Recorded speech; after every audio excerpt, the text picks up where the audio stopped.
Pennywise, Never Gonna Die, 14 tracks, 39 minutes, the 12th studio album from the US 4-piece, released April 2018 via Epitaph Records, produced by Cameron Webb. 4 promo tracks have been released: Never Gonna Die, She Said, Won't Give Up the Fight, and American Lies.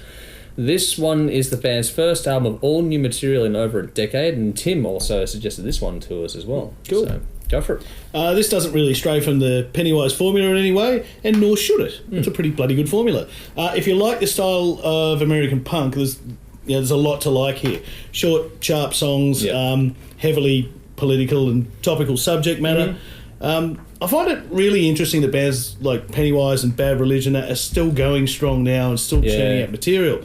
Because it was always sort of angry young man music and political and fight the fight. The thing is, these guys have more fire in the belly than Pearl Jam do. Yeah, and this is my next line. I guess it just goes to show that angry young men can grow up to be angry old men. Because that's essentially what they are, and they're still fighting the same fight. The message hasn't changed, and for all of us, it really hasn't. The message they're trying to get across. There's plenty to be angry about in the world right now, and so fair enough. And these guys are still going with it. There's a lot of positive messages in these lyrics too, which is...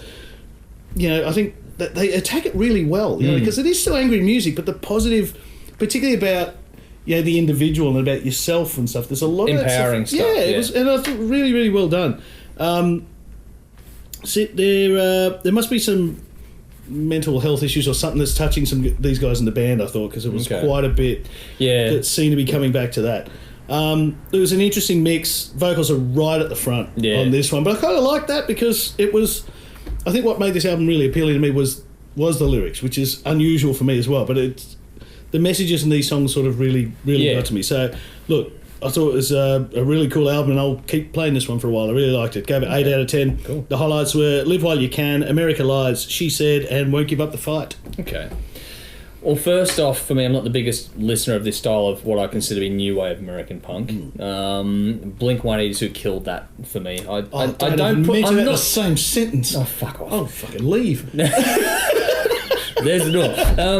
No, that's not to say that this is anything like that band, but because it was all the same era. Yeah, they ruined it. That Blink-182 fucked up a lot of other bands, and this is one of those bands. For me, I've never listened to Pennywise before this. Oh, really? At all? Because I got that fucking 23 song played non-stop to me by fucking everyone and their dog that fucking knew it. And so anything that sounded remotely like it, even sounded like it, fuck off. And when I saw Blink-182 live, it was even worse. Yeah. They were terrible. Terrible. You're going to get hate mail. Good. Now, this album is nothing like Blink-182. Just for the record. Let the record show. Just putting it out there.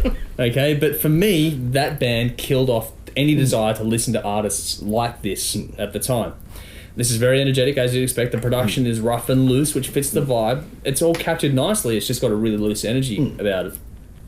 But there are some seriously intense and intelligent lyrics going on here. This isn't the immature, smutty stuff. This is serious. It's got some big meaning going on with it. But there are some cool little hooks in here as well. Just the right kind of thing to get a festival pit going really, really well. This would be really good in a festival environment. For all the energy, there's a fair bit of diversity, which is well done. The album flows nicely. It's a quick listen with fast songs, like you're referencing. But it's pretty relentless, but not in a painful way. It just has this fire in it that won't be put out, and I really like that about it. So this, for me, is what that new wave of punk should have been about, and this should be more celebrated than the other bands that did cut through.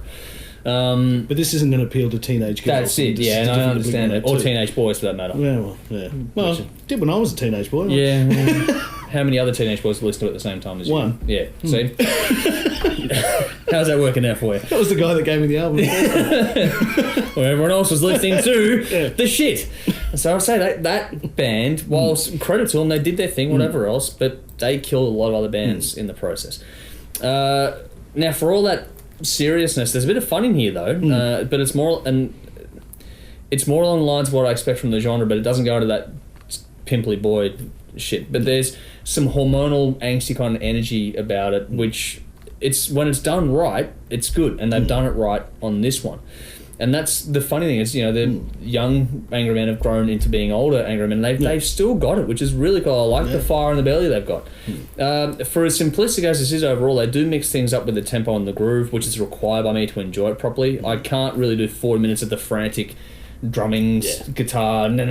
It just doesn't do it for me, and that's going to be purely taste driven. Nothing wrong with that. It's just my taste.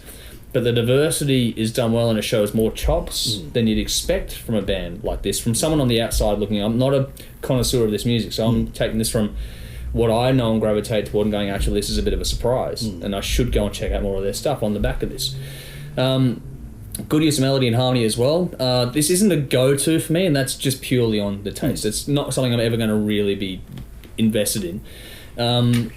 But it's a lot better and more accessible than I thought it was going to be. It's a nice little surprise overall, considering I have been so badly put off. All in all, it's a simplistic listen. It's not going to challenge you musically, but intellectually it'll give you something to think about. If you want a little bit of fun that's a throwback to when you were 23, this will hit the spot. It's just modern punk rock record that sounds like it's supposed to and feels the way it should. That said, there's a bit of a twist to this which keeps it engaging and worth listening to. Anything that pokes fun at the US president is always a good time to me. And there's a bit more than this than meets the eye, especially when you listen closely. Good to see these guys are back and haven't lost a step. Gave it 7.5 out of 10. Can't Save You Now. She said, goodbye bad times, won't give up the fight, and a little hope. So there is that positive side of things. That was really refreshing in this too. It wasn't just purely about I'm pissed off and you're going to be pissed off too. It's like, what can we actually do about it was the overall feeling of it. But anyway, give us your thoughts after you check it out for yourselves.